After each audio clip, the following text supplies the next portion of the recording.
今天我们要吃苏州名菜松鼠桂鱼，享油鳝丝，还有苏州人春天的第一块肉，体验一下30多年的苏州老菜馆。入口就是一个字，甜。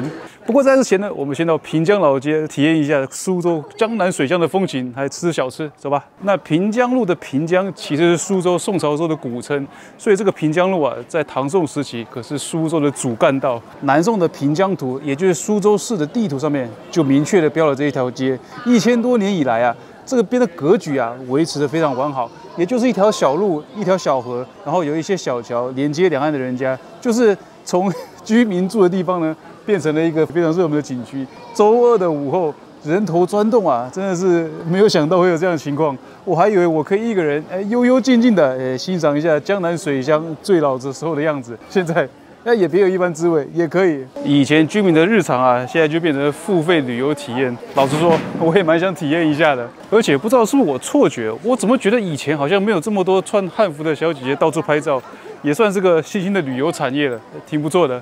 前面这个桂花糕，这个粉是什么粉啊？大米糯米芡实啊，我要一份小份的，有分口味的吗？6人口味都可以啊。啊，好，帮我混搭一下好了。这什么口味的？这是茉莉啊，好。桂花、豆沙、玫瑰，来买了个小份的桂花糕，8个，有6种口味。它这个糕呢，就是大米、糯米混了一些芡实的样子。然后桂花其实是苏州的市花，这个好像是因为花长得像桂花而得名啊，不是因为里面加了很多桂花。我们吃看看吧，一个。黏黏糯糯，带一点米香，真的是有桂花，还不错。再换个口味，吃看看这个红豆的。这是玫瑰的味道啊，都稍微有一点香精的感觉。果然是景区的店，还是稍微差点意思。后面是本来要吃的万山蹄，但是人实在太多了，感觉这个景点的网红店就不吃了。万山蹄的故事呢，就是以前沈万三宴请朱元璋，那端了个蹄膀上来，朱元璋问这是什么菜啊？沈万三说这个是猪。那当然是不能说的。一拍脑袋，哎呀，这个是万山蹄，我才是猪，就变成那个江浙沪这边的名菜了。来，继续走走。我感觉再怎么走啊，也走不过这些游客，没有那个清静，但是有这个热闹。我们前面有座桥，走过去啊，去找糖粥啦。下一家喝个老字号的糖粥吧，就是河边的一个小摊，去看看。大爷，我也一碗招牌的好吗？鸳鸯糖粥。好，谢谢啊。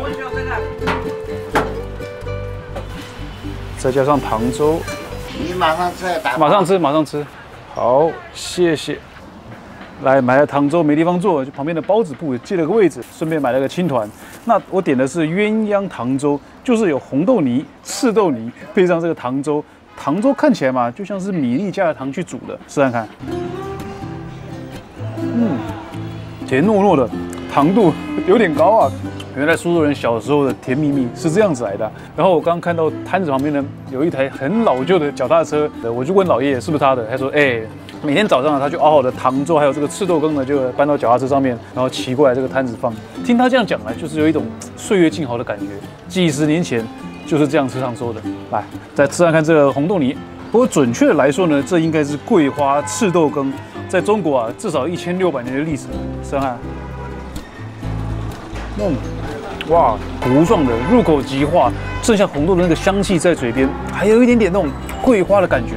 据说啊，1600年前冬至的时候，大家吃这个红豆羹，说可以预防瘟疫。这能不能预防我不知道，但是啊，赤豆羹就这样传下来了，不错，好吃的。来把它拌一拌啊，赤豆羹跟糖粥，你中有我，我中有你，哇，看起来真不错啊，一口。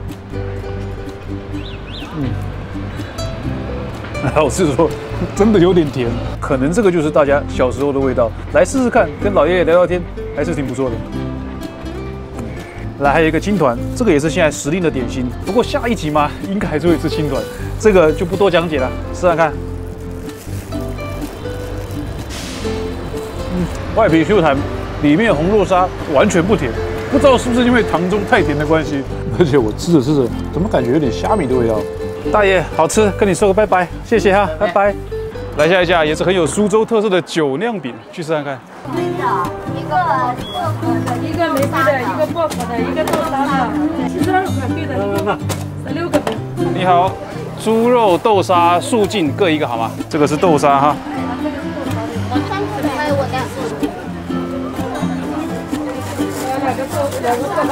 好，谢谢啊。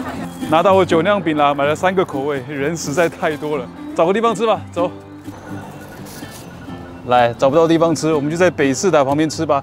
后面这个啊，据说是东吴孙权为了报恩他妈妈而盖的塔。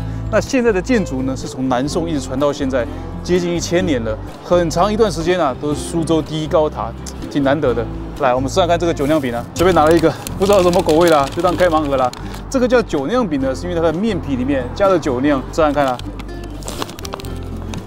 哦，哇，爆出来啊！这是红肉馅的，很丝滑，有红豆香，这比刚刚吃的甜粥甜度更适合我一点。来，试看面皮啊，确实有一丝丝的那个酒酿的香气跑出来，蛮有意思的，蛮特别的，好吃的。来，第二个一样啊，开盲盒，不知道什么口味的。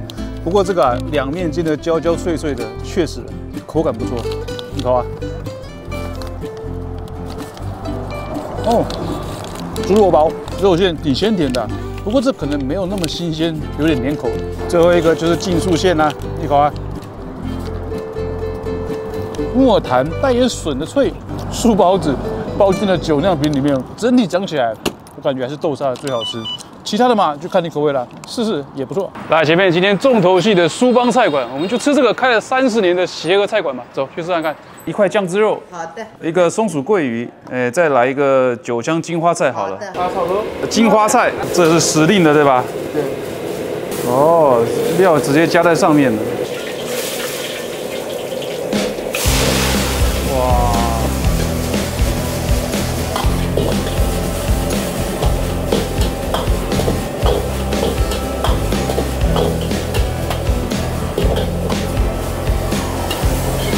好快！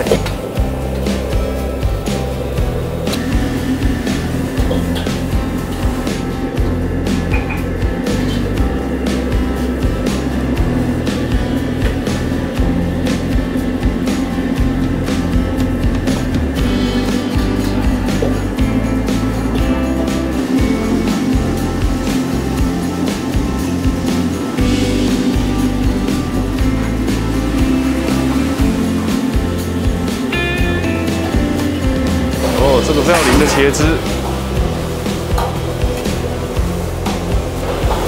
哦，漂亮漂亮，哦，眼珠子点缀了啊，好漂亮漂亮，好，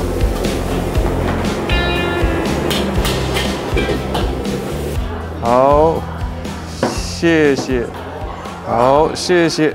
点了3个菜，很快上齐了。第一个当然就是苏州名菜松鼠桂鱼，第二个呢是酒香金花菜，再来呢是酱汁肉，这个也是苏州春天的第一块肉。来，我们现在马上啊，这个松鼠桂鱼是炸的，又浇了汁，必须第一个吃，马上一口啊。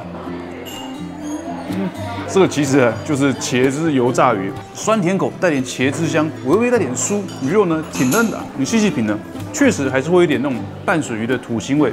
难免的。那这个松鼠桂鱼呢，据说啊是乾隆下江南的时候，好像是到了松鹤楼吧，哎呀，吵着要吃鱼啊。那厨子呢，马上大展身手，片成这样，然后再油炸，因为它烹开来有点像松鼠的尾巴，所以叫做松鼠桂鱼。你看，拿起来一整片，这片鱼的功夫相当了得。最好的地方就是没有吃下，还可以咬到那个鱼皮，微微带脆的感觉，这样吃鱼真爽。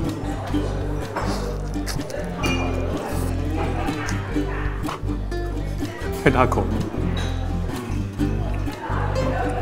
来下一个，我们试看看这个酱汁肉啊。春天酱汁肉，夏天荷叶粉蒸肉，秋天扣肉，冬天吃酱方。那苏州人呢，去清明祭祖的时候啊，习惯拿这个红的跟一个绿的青团2个搭配，祭祖必需品。来，我们试看看啊，真的筷子直接插进去，非常软烂。哇！真的是不用牙齿也能吃，整个化在口中，好像在高压锅压了7749天那样。然后味道入口就是一个字，甜。甜了以后有一个那种红曲特殊的那个香味回味，大部分人应该是吃不惯的。但是啊，真的是苏州的时令菜。来下一个酒香金花菜，这个其实在上海就是酒香草头一样的菜，试看看啊，有点酒香的。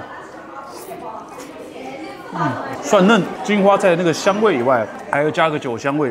味道算是偏清淡的，这个我蛮喜欢的。我感觉我点3个菜点少了，应该再去加个响油鳝丝的，加一道响油鳝丝，好吗？鳝糊，对，响油鳝糊需要加的。跟着去看鳝糊怎么做的。刚刚响油鳝糊那么多，我这一盒都没有了。现在是先烫这个鳝丝。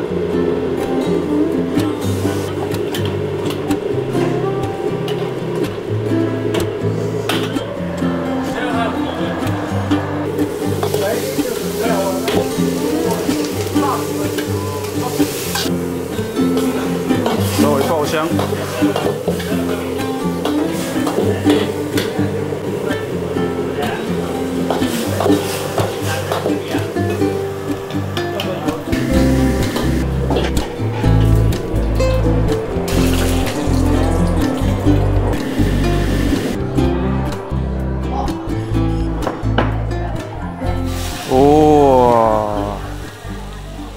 来，响油鳝糊，这可是这边招牌菜啊，已经不常看到，就是在桌上浇油的。拌一下。说到响油鳝糊，大家可能觉得，这不是本帮菜吗？其实所谓上海本帮菜啊，很大一部分是苏州传过去的。因为1860年太平天国之乱，有几百万的苏州人跑去了上海，那些人呢没有回来，就在上海定居了。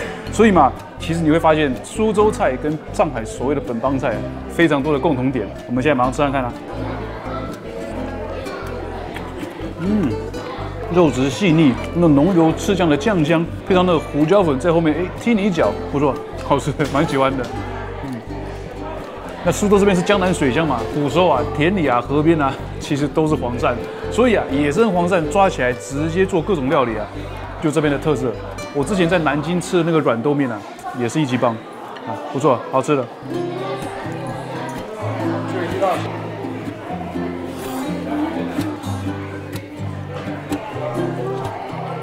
河鱼的土腥味还是有点不适应，鳝丝更赞。